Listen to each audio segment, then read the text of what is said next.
بہت بڑے ایک عابد تھے، کہتے ہیں جب سکرات کا وقت آیا تو بچے بار بار کہہ رہے ہیں اپنے باپ کو کہ بابا کلمہ پڑھو کلمہ پڑھو، لیکن کہہ رہے ہیں گویا اس کی زبان پہ قفل لگ گیا، یہ کلمہ نہیں پڑھ رہا۔ اور جب اس کی حالت بحال ہوئی تو اس سے پوچھا کہ ہم آپ کو اتنا کہہ رہے تھے کلمہ پڑھو کلمہ پڑھو کلمہ پڑھو، آپ کلمہ کیوں نہیں پڑھ رہے تھے؟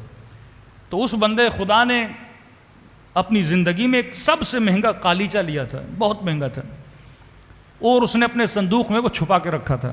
ہر انسان کو کسی نہ کسی چیز سے محبت ہو، کسی کو گاڑی سے بہت زیادہ محبت ہے، بچے کو کھلونوں سے زیادہ محبت ہے، کسی کو اپنے چھوٹے بچے سے زیادہ محبت ہے، تو اس نے وہ قالیچہ چھپا کے رکھا تھا اور کہا کہ جب تم کہتے تھے کلمہ پڑھو تو میں نے دیکھا کوئی شخص کریہ الوجہ میرے سامنے کھڑا ہے اور کہتا ہے کلمہ پڑھو گے تیرے قالیچے کو آگ لگا دوں گا۔ کہ اب قالیچے سے اتنی محبت تھی لہٰذا میں کلمہ نہیں پڑھ رہا تھا۔ اسی طرح اگر بیٹے سے محبت ہے تو بیٹے کو سامنے لایا جائے گا۔ یہ جتنی محبتیں ہیں یہ انسان کے سامنے آتی ہیں۔ حدیث معصوم ہے، فرمایا جب سکرات کا وقت آتا ہے تمہارے زندگی میں جو محبتیں تھیں، ایموشنز تھے، اس کو اللہ کیا عطا کرتا ہے؟ جسم عطا کرتا ہے۔ فرمایا سب سے پہلے ایک جسم آئے گا تمہارے سامنے، تم اس سے پوچھو گے کہ بتاؤ تم کون ہو؟ میں مرنے والا ہوں، کہاں تک میرا ساتھ دو گے؟ تو آواز آئے گی کہ میں تمہاری اولاد ہوں۔ مطلب اولاد کی محبت کو خدا جسم دے گا، کہے گی میں تمہاری اولاد ہوں۔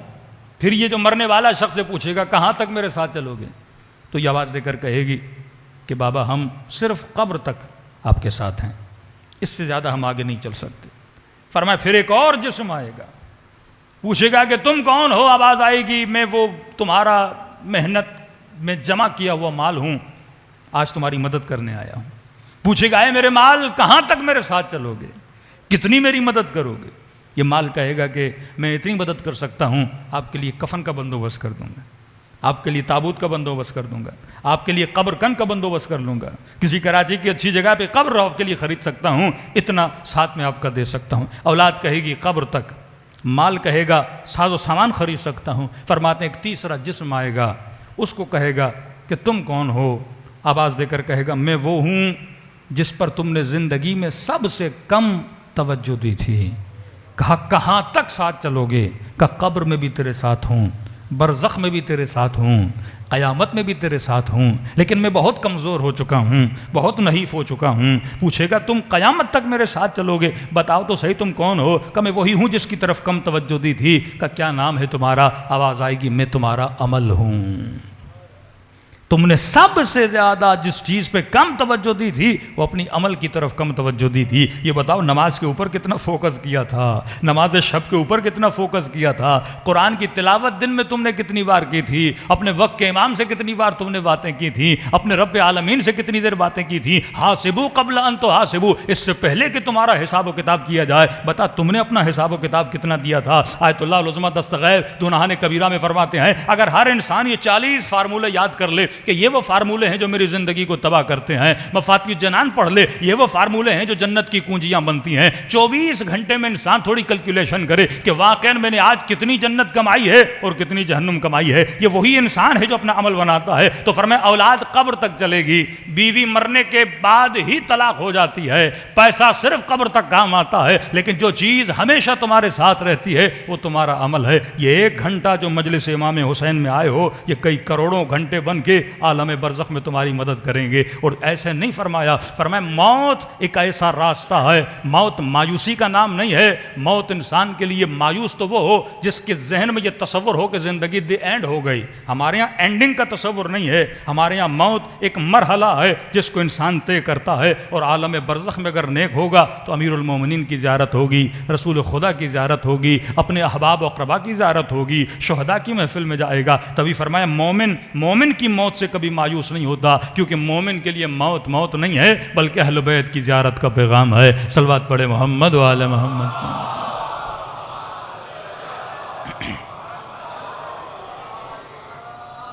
کسی نے سوال کیا کہ مولانا جس طرح یہاں پہ ہماری سوشل لائف ہے کیا آخرت میں بھی ایسی سوشل لائف ہے؟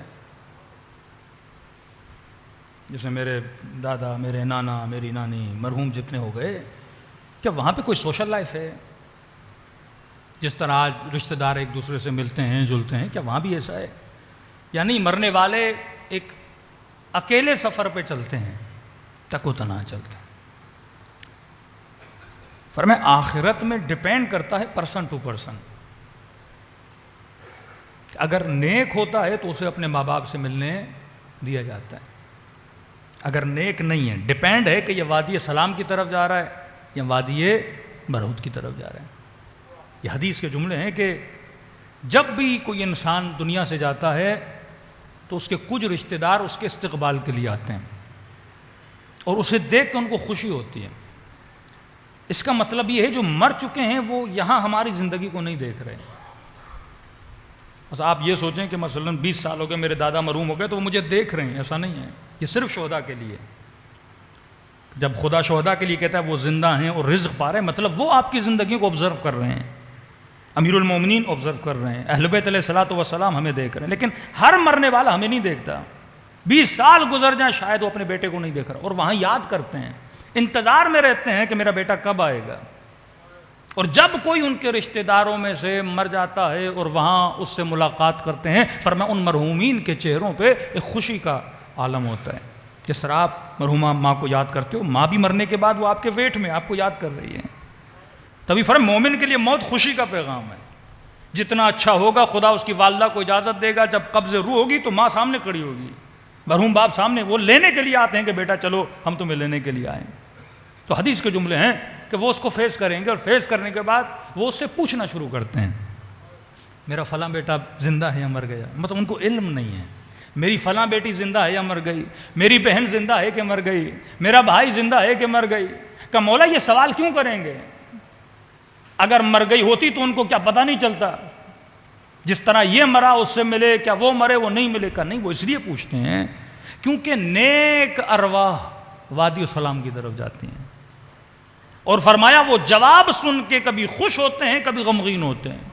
کہ مولا خوش کب ہوتے ہیں؟ کہ جب وہ یہ سنتے ہیں کہ نہیں ابھی تک مرا نہیں، زندہ ہے، تو خوشی ہوتی ہے، مطلب ابھی نہیں مرا، ملاقات کی امید ہے. لیکن فرمایا وہ غمگین ہوتے ہیں. کہ مولا کب؟ فرمایا جب وہ یہ سنتے ہیں فلاں آپ کی بہن، فلاں آپ کا بھائی، فلاں آپ کا بیٹا یا آپ کی بیوی مر چکی ہے تو مایوس ہو جاتے ہیں. کہ مولا مایوس کیوں ہوتے ہیں؟ کہ مایوس اس لیے ہوتے ہیں کیونکہ اگر مر چکا ہے تو ہم سے ملاقات نہیں ہوئی، ہم سے ملاقات نہیں ہوئی، اس کا مطلب وہ وادی السلام کی طرف نہیں آیا، وادی برہوت کی طرف چلا گیا ہے. تو فرمایا وہاں ڈیپینڈ کرتا ہے. دوسرا سوال، کیا مرنے والے جب چاہیں مرے ہوئے لوگوں سے مل سکتے ہیں؟ مطلب ماں باپ کا استقبال تو ہو گیا کہ یہ ہمیشہ ماں باپ کے ساتھ رہے گا. یہاں ایک مولائی اہل بیت کا چاہنے والا یہ کہے کہ مولانا میں مر جاؤں گا تو کیا وہاں پر 24 آورز اویلیبل ہوں کہ اہل بیت سے ملاقات کروں، شہداء سے ملاقات کروں، زہداء سے ملاقات کروں؟ ہم مر گئے اور وہاں پہ مثلا اہل بیت سے ملاقات کرنی ہو تو کیا ہم جب چاہیں ملاقات کر سکتے ہیں؟ جس طرح دنیا میں جس کے پاس پیسے ہوں، اویلیبلٹی ہو، توفیق خدا بندی ہو، جب چاہے کربلا چلا جائے، جب دل کیا مجلس میں آ گئے، جب دل کیا مصلی پہ بیٹھ گئے. کیا وہاں بھی ایسا ہی ہے؟ کیونکہ اہل بیت تو سارے وہاں موجود ہیں. اب ہر مرنے والا جب چاہے رسول سے ملے، حضرت آدم سے ملے، حضرت ابراہیم سے ملے، شہداء کربلا سے ملے.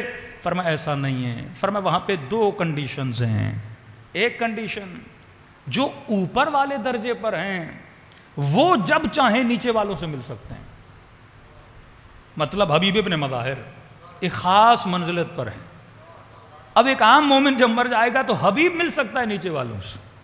امام حسین جس سے چاہیں مل سکتے ہیں. اولیاء اللہ ایک مقام پر ہیں، کیٹیگری ہے، وہ اس کیٹیگری کے نیچے، مطلب یہاں حبیب ہے اور یہاں امام حسین ہے. تو امام حسین جب چاہے حبیب سے مل سکتا ہے. کیا حبیب بھی جب چاہے امام حسین سے مل سکتا ہے؟ تو it depends to the category. اگر وہ اس خاص جگہ پر ہے، مثلا ایک شہداء کی جگہ ہے تو شہداء سے مل سکتے ہیں، اولیاء سے مل سکتے ہیں. حقیقی ولایت کے ماننے والے جب چاہیں اپنے مولا امیر المومنین سے مل سکتے ہیں. لیکن جنہوں نے گناہ کیے ہیں ایک لو کیٹیگری کے اندر ہیں. فرمایا نیچے والے جب چاہیں تو اوپر والوں سے نہیں مل سکتے، لیکن اوپر والے جب چاہیں نیچے والوں سے مل سکتے ہیں. نیچے والے دعا کر سکتے ہیں، استدعا کر سکتے ہیں. یہ مرضی امام حسین کی ہے، مرضی حبیب ابن مظاہر کی ہے، مرضی امیر المومنین کی، وہ جب چاہیں ملیں. اب آپ کے دادا کو دیکھا جائے گا، اگر وہ اتنا نیک ہے، اوپر والی کیٹیگری میں ہے، وہ جب چاہے آپ سے مل سکتے ہیں. لیکن اگر آپ نیک نہیں ہو، آپ جب چاہو ان سے مل نہیں سکتے. صلوات پڑھے محمد و آل محمد.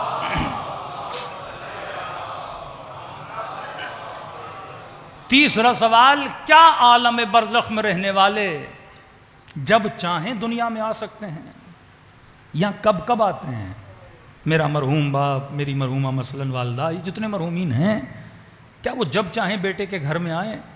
فرمایا صرف کچھ احادیث ملتی ہیں اس ٹاپک میں کہ وہ مومنین جن کی ارواح نیک ہیں انہیں صرف اور صرف شب جمعہ اجازت ملتی ہے دنیا میں آنے کی، وہ بھی دنیا میں آ کر رشتہ داروں سے ملنے کے لیے نہیں آتے۔ کہا کس سے ملنے کے لیے آتے ہیں؟ کہا ساری ارواح نجف کے وادی السلام میں آتی ہیں اور امیر المومنین سے علم حاصل کرنے کے لیے آتی ہیں۔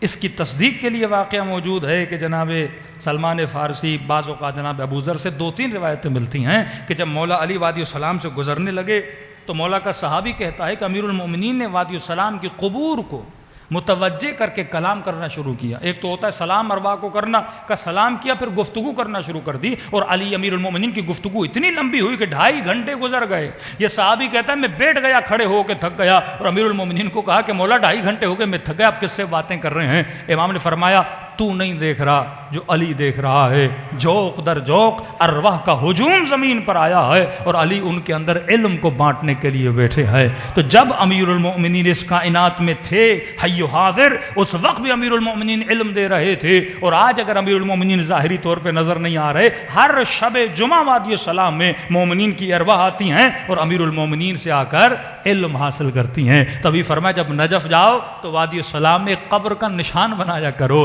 یہ قبر یہ نہیں کہ مجھے وہاں دفن کیا جائے، یہ قبر کا مطلب یہ ہے کہ جب میں مر جاؤں شب جمعہ اجازت دی جائے اور وادی السلام میں آ کے محفل امیر المومنین مجھے اللہ نصیب فرمائے۔ صلوات پڑھے محمد و آل محمد۔